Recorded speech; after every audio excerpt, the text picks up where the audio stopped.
Got a question?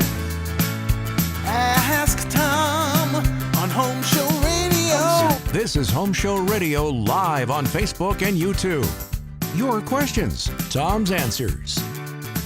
Now here's Tom Tynan and Charlie Mosier. And we're here live on Facebook and YouTube. I'm Charlie Mosier and he's Tom Tynan. Hi. I get confused. My camera's backwards, so I don't know which way to point. But anyway, we're here to help you out. Answer the questions. Send us onto the Ask Tom section at HomeShowRadio.com and test. It's time to play Stump Tom. So if you have a really tough one, send those in. In the 33 years you've been on the air, how many times you've been stumped? A few. I'll say I don't know. I'm not that proud. Sometimes I say, I don't know. What's that smell in my garage? I don't know. I'm not there to smell it. If you're new to the show, what you have to know is that smell questions, by and far, are Tom's favorites. So if you can send those in. I mean, what'd you cook for dinner last night? That's Right, what I need. right. What's that smell under my garage? I don't know. So anyway, but actually, it's funny you say that because one of our questions today has a smell in it, but she knows where it comes from, and we're going to find out, what you think about that. By the way, today we are going to be joined on the show by one of our home show pros. We're going to be joined by Jeff Roberts, who is, as you can see, is standing by there in his undecorated garage. Yes. and he's going to join us in a minute. And we're going to also be talking about garage retrofits, driveway distress, and more. But first, Tom, we're going to talk some remodeling trouble. Okay, and this one comes to us from Karen Ann in Dallas, and she writes to us. I'm remodeling my 52-year-old pier and beam home and have questions. 1 or 2 inches of water collects under it after a heavy rain, but it dissipates. But it always smells, she says. But I don't see the mold. I need to lower moisture levels, the flooring guy says, before I install flooring. I installed ventilators, these fans, she says, and but they vibrate. And she says they sound like bathroom exhaust fans. And said, would suspending them from the beams with plumber's tape or pipe strapping help? And then I have 8 original vents, but should have 18 square feet according to the Tom Tynan ratio.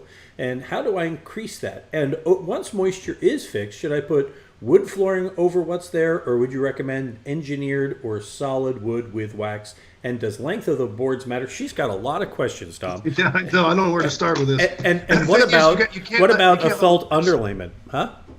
I was going to say, the first thing she has to do is she can't let water sit under a house. It's going to have to be raised a little bit. You can put bank sand under there just to raise it up if there's 2 inches. Anything that sits, it's going to rot. It could just be rotted dirt and everything that the smell's coming from. It doesn't necessarily have to be a mold of what people always get scared about. But we need to fix that first. And then if you're going to do a wood-type floor, I would do an engineered floor because it has the finish on all sides. And that way, you're going to have your underlayment, whatever they recommend with the type of floor you buy. It's going to be a brand name of some kind, and you're going to put it down. But you got to get the moisture out first. And as far as those fans, I don't know if strapping them with tape up under the house is going to be all that effective. And if you need more ventilation, you need to add some, whether it's cutting holes or doing something, because every 300 square feet, you need 1 square foot opening. So that's what you're going to need in a wet area like the Houston and Dallas and places like that where we get a lot of humidity. Mm-hmm. She says that her neighbors, Tom, have sump pumps, but they still have this mildew and moisture problem. Yeah, because the water sits there. Okay. I mean, even in the backyard, if you let water sit on grass or weeds or whatever, it just starts to rot it, and it creates not a nice smell. You've got to keep it dry under a house. It's just really important. It has to stay dry. Got it. We are live on Facebook and YouTube, which means you can send us your questions. And we've got one come in. Oh, first of all, Wendy just wanted to say good morning. Good morning, Wendy. Glad to have you watching with us this morning. And then we got one from Michael Newhouse. He says, what's the best way to insulate under the floor of a pier and beam home? It's kind of like he knew what we were going to be asking there. Well, they have strapping, and you just use formaldehyde-free fiberglass. But if he's insulating for the summertime, don't. It's not going to do any good. The only time you're going to get some effectiveness out of it is when it gets really cold out.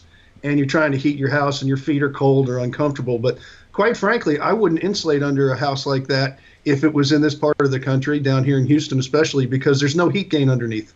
It's always nice and cool under the house. So it's a natural insulator in the summertime because there's no heat being beat on it like we would have, say, with the sun being the heater, right? It doesn't get under the house. That's one of its many purposes, yes. That's right. And by the way, but that's why the dogs like to sleep by the way, under Tom, the house. I hate to direct you, but you're looking at the screen and not at the camera. Just, you know. Oh, I was looking at you. Somebody's I know, it's hard to stop. I know, I was but looking anyway. right at you, man. Just like you're on this side. I know it's what Jeff's folks. on that I wish side. people could see what we see here when we're trying to do this on the computer, because it's not the easiest thing in the world, and we've been doing it now for I don't know what about a month now, and I think we've just 4 weeks we've done it. I think we just about got the hang of it. So let's go to our So next I gotta question. look at the little light. That's right. Ryan Look at in this- Fulshire has your next question, Tom. He says, I'm purchasing a home built in 1987. The insulation in the attic may be the original insulation, he says. I know we need to install radiant barrier. 2 questions. Number 1, should I replace the insulation on the attic floor? And also, what is the best way to have a radiant barrier installed? I've noticed when I search online, there are multiple options available for how to install it. Tom, what do you recommend? I think the simplest thing in a house that's already built is just spray it.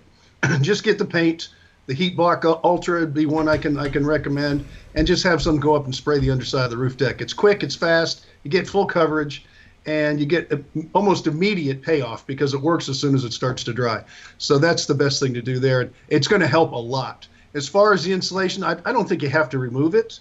You might want to add some on top, and you can just blow in some loose fill formaldehyde-free fiberglass, get up to about an R30 to an R38, and that's all you need. If it's really deteriorated up there, you can have companies come in and vacuum it out with a vacuum truck.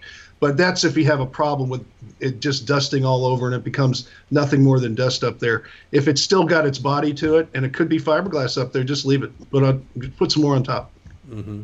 Okay, fair enough. You know, the best thing about doing this live is that it's very interactive. People can ask questions.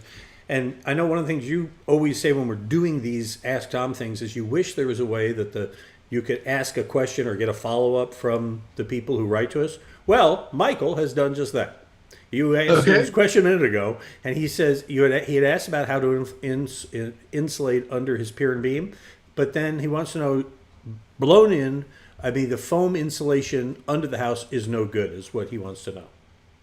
I wouldn't use any foam anywhere on a house. No, it's just not something that I would recommend you use at all. The standard way we had to do it when I was building Pier and B homes, because we had to meet energy standards. They weren't going to let us not insulate. Is we would have the strapping, and the R19 goes under a house, and we put it up between the floor joists, and then we put the strapping back and forth to hold it up in place. Fair enough. All right. If you got a question, go ahead. Remember, whether you are watching us on YouTube or Facebook, you put it in the comments area. It'll pop up, and we can put it up here on the screen.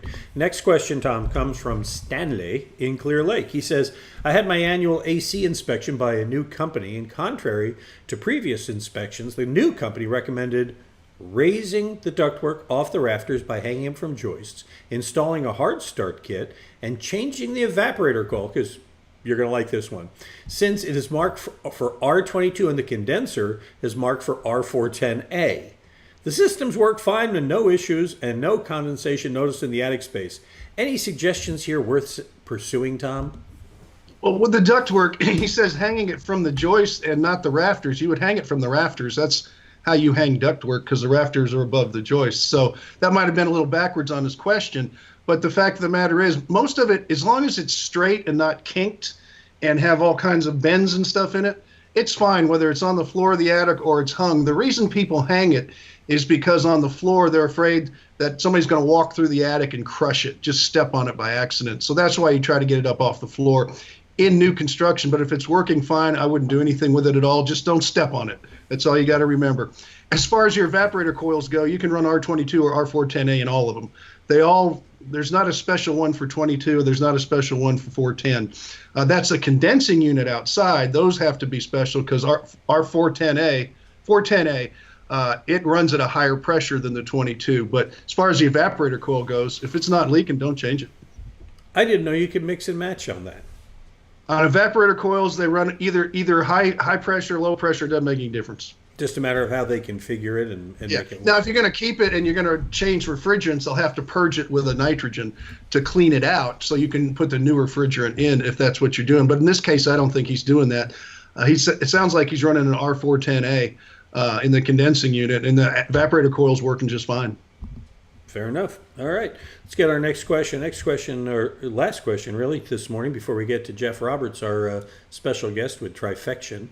He's going to talk all sorts about remodeling and cabinets and so on in just a minute. But Paul in West Houston says, I'm upgrading my washer dryer soon, and I have both electric and gas connections there for the dryer. I've been in the house 11 years and have never used the gas connection. So I'm wondering, what is the safest way to test that gas connection? I say this tongue in cheek, he says, but is it as simple as like cracking the valve and giving it a snort?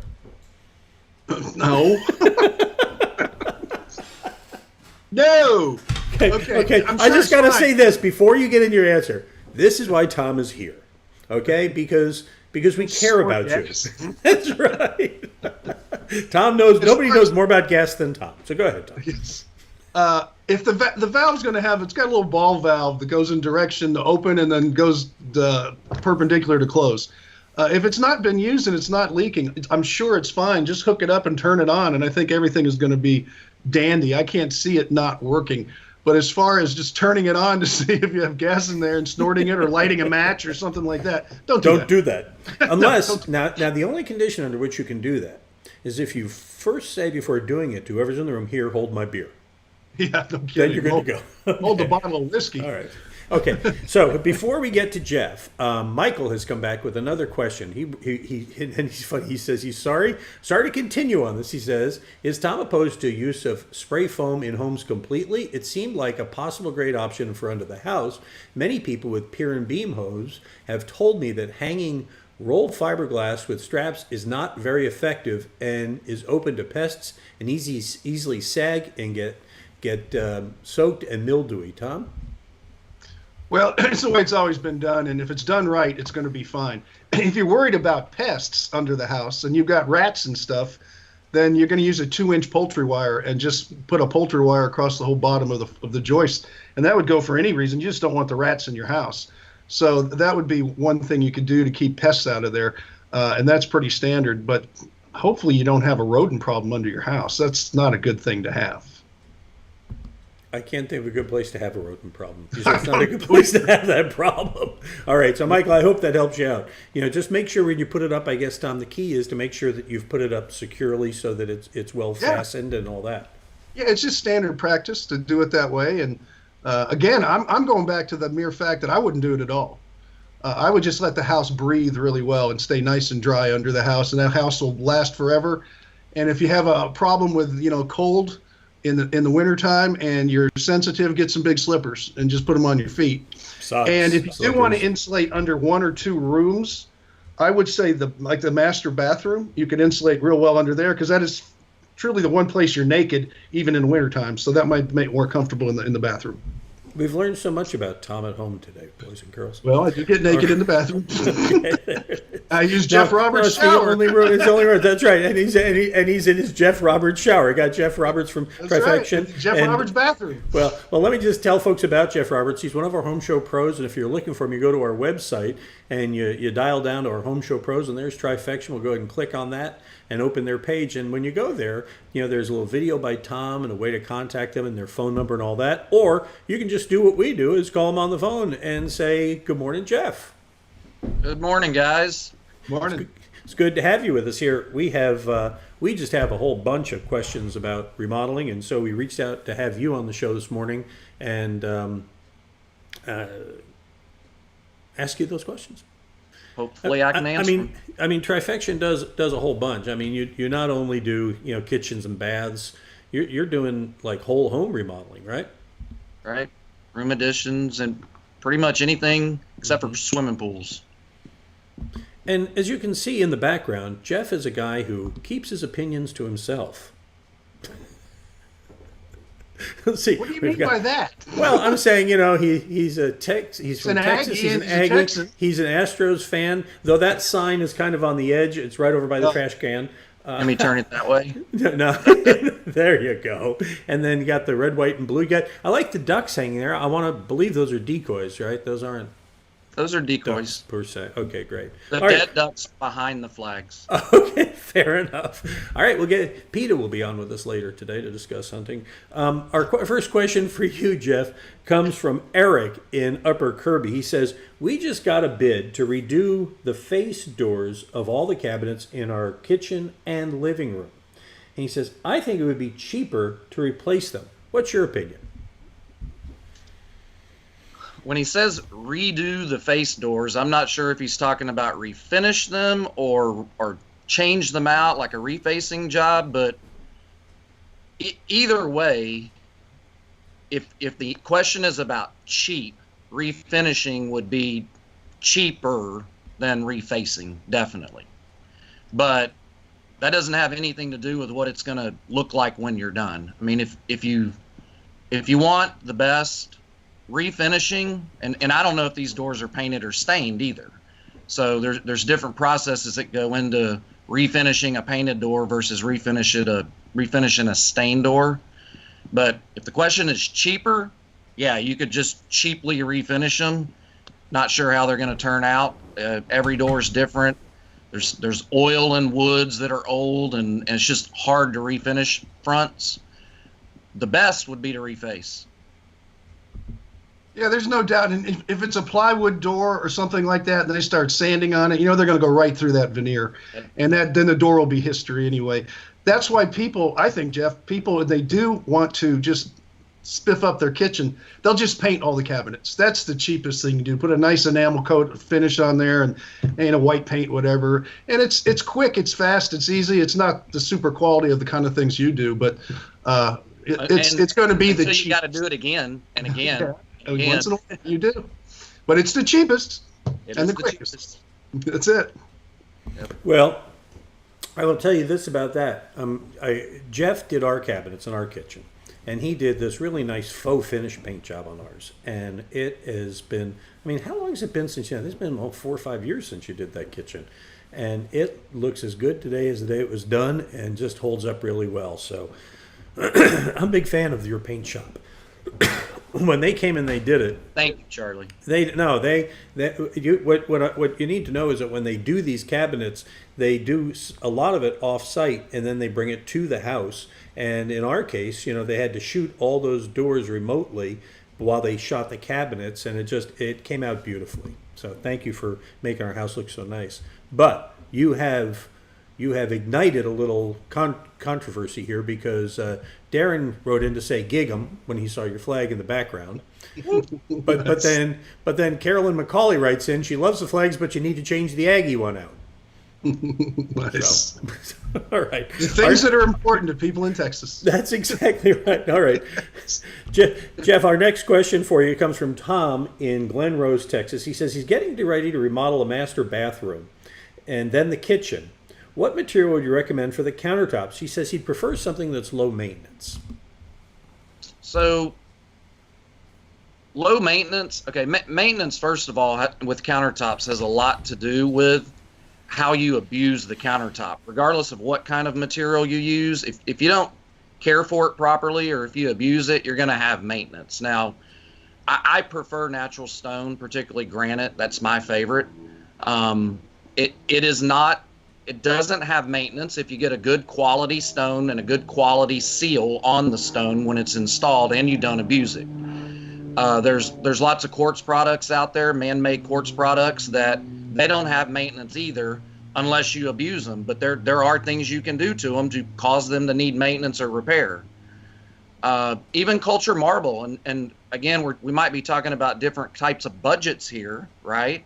But culture marble is inexpensive.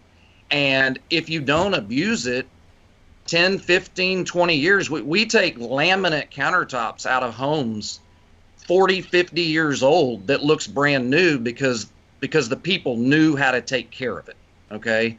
But if you're asking my opinion, I like natural stone, particularly granite, and quartz products probably right behind that. I think granite's the choice for most people today. You have so many choices to choose from. It's more affordable than some of the man-made products. And what I've been told is, like with Silestone or some of the other products, they come in certain sizes and you get a lot of waste you have to pay for that gets thrown away, as opposed to cutting that granite up really well and fitting it nice. And I've had granite in my house for 25 years, I do believe. And I just use a little stone polish on it. It looks like the day it was put in. And there's just no maintenance. You just got to, if you make a sandwich, you still got to wipe up the crumbs and stuff behind you. But that's not maintenance. That's just keeping your house clean. Yeah, and you don't clean stains off with gasoline or No, something. no, don't do that. You don't snort gas. Kerosene. Okay. And for the record, that goes for kerosene as well. Gasoline, kerosene, any of the scenes. Don't use them in your kitchen. It'd Well, be you a know the bad- rule of stone is no alcohol, acid, or ammonia. For On cleaning. stone? Okay. On stone.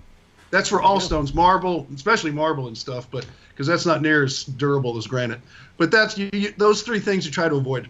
What about, and you had touched on that quartz, kind of that quartz kind of stuff. I guess it's held together with some sort of binding agent or something to make a quartz counter. Are those not? Yeah, so go ahead. Yeah, are those not something that you recommend? Well, no, I used to not like quartz products at all. There's a couple manufacturers now. We had lots of problems with quartz products early on when they first started getting popular. But there's some manufacturers now that have come up with some good products, and they're all proprietary products. So this glue, this binding agent you talk about, they're different across the manufacturers. And that was the main problem early on. But they've gotten a lot better at their, I guess, research and development and putting these products together where we're having less and less problems. I like granite to begin with. It's real and it looks real. Quartz might be pretty much maintenance free and a good product now, but it looks fake. It doesn't look real, and I like the natural look. So even if they were equally low maintenance, I would still pick granite. And a lot of people worry about when they talk about maintenance. Granite has pores in it, and they're worried that stuff gets down in the pores. And like from the beginning, I said, if you get a high quality stone, it's real dense and less porous.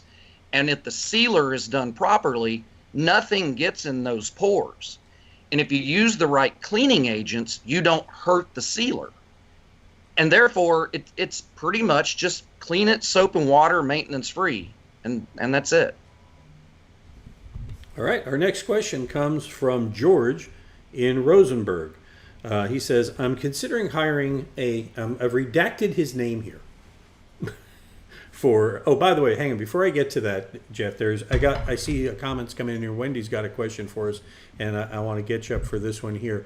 She wants to know, do you have a recommendation for resealing marble countertops? We've used sprays and found they just don't last long. Thanks for your input. So if you're truly going to reseal a stone countertop, you need to call a professional.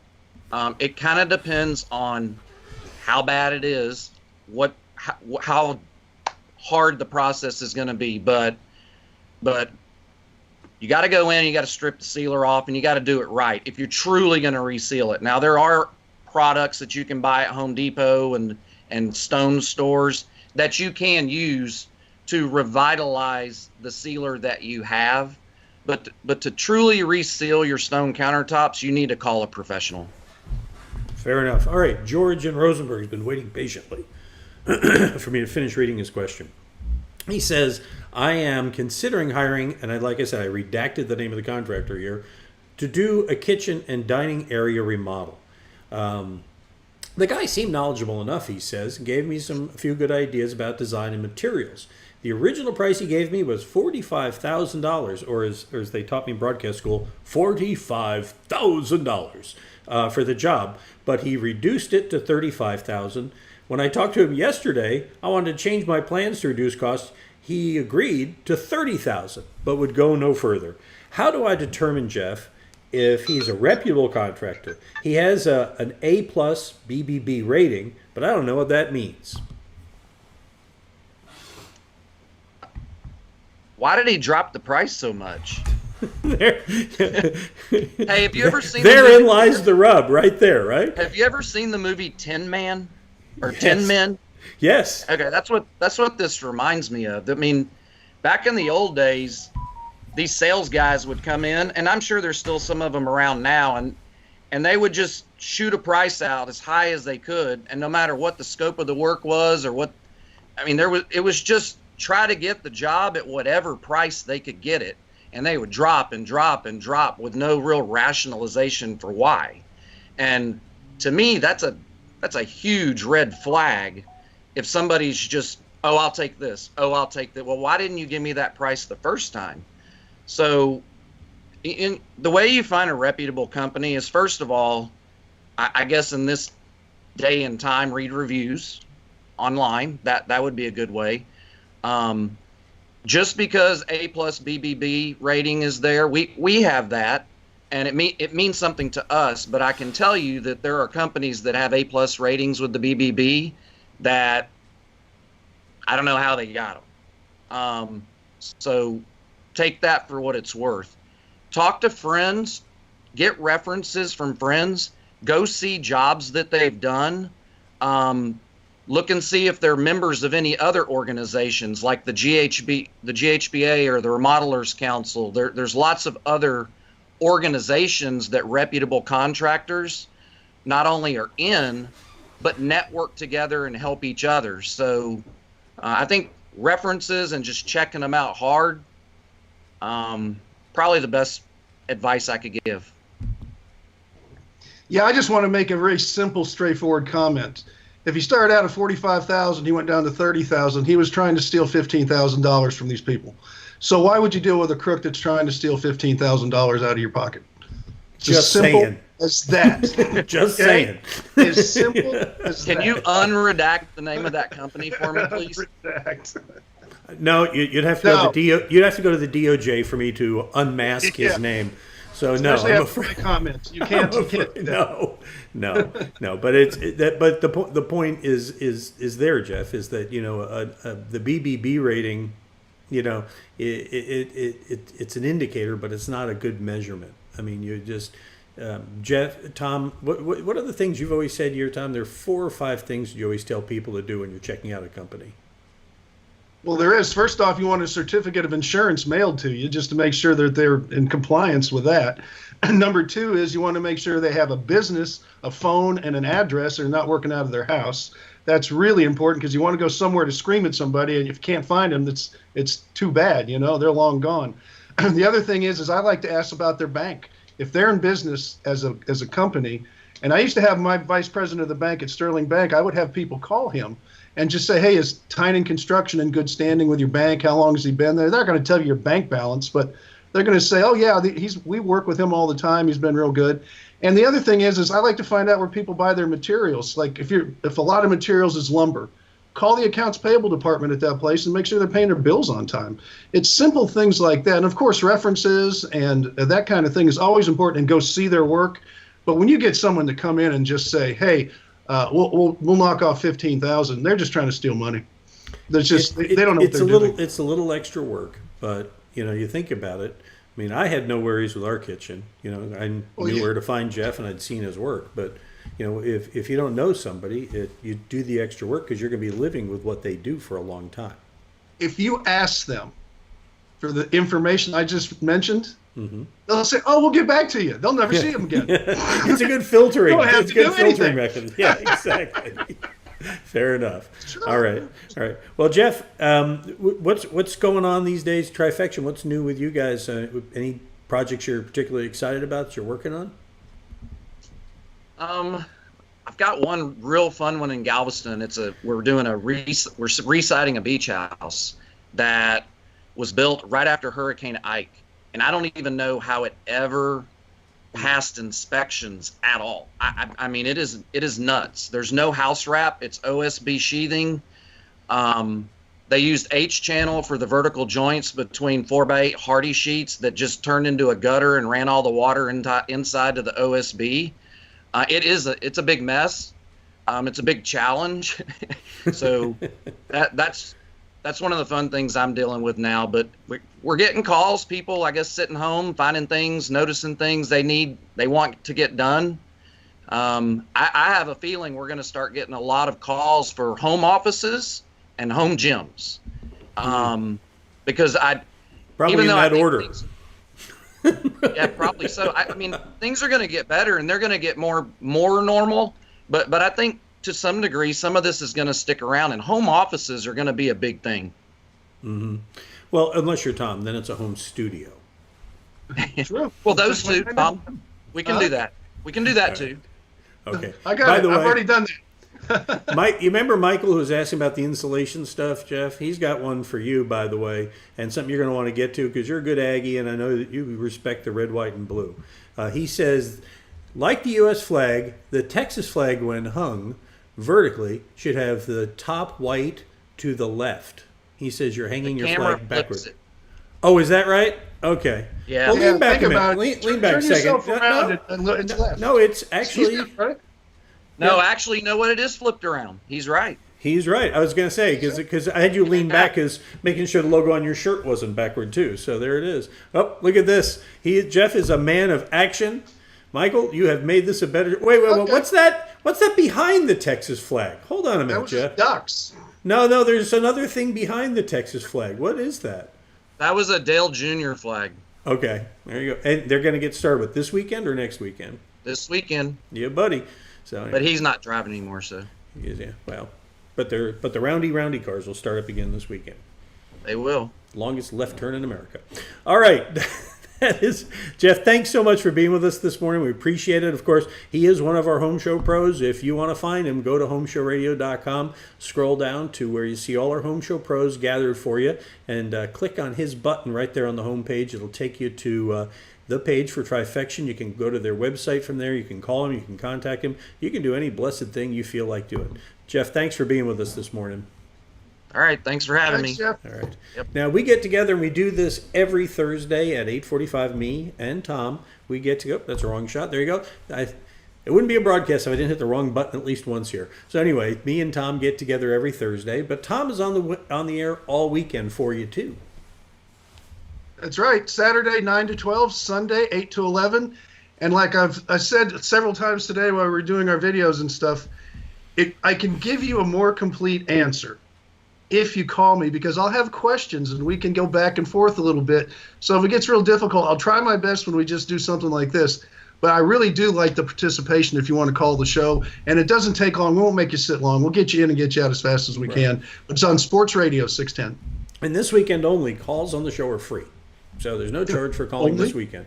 Nice. This weekend. So he'll be on Sports Radio 610. That's The minute we charge a call, I'm off there. okay, unless you get a cut. For All right, several so- reasons. One is nobody's going to call.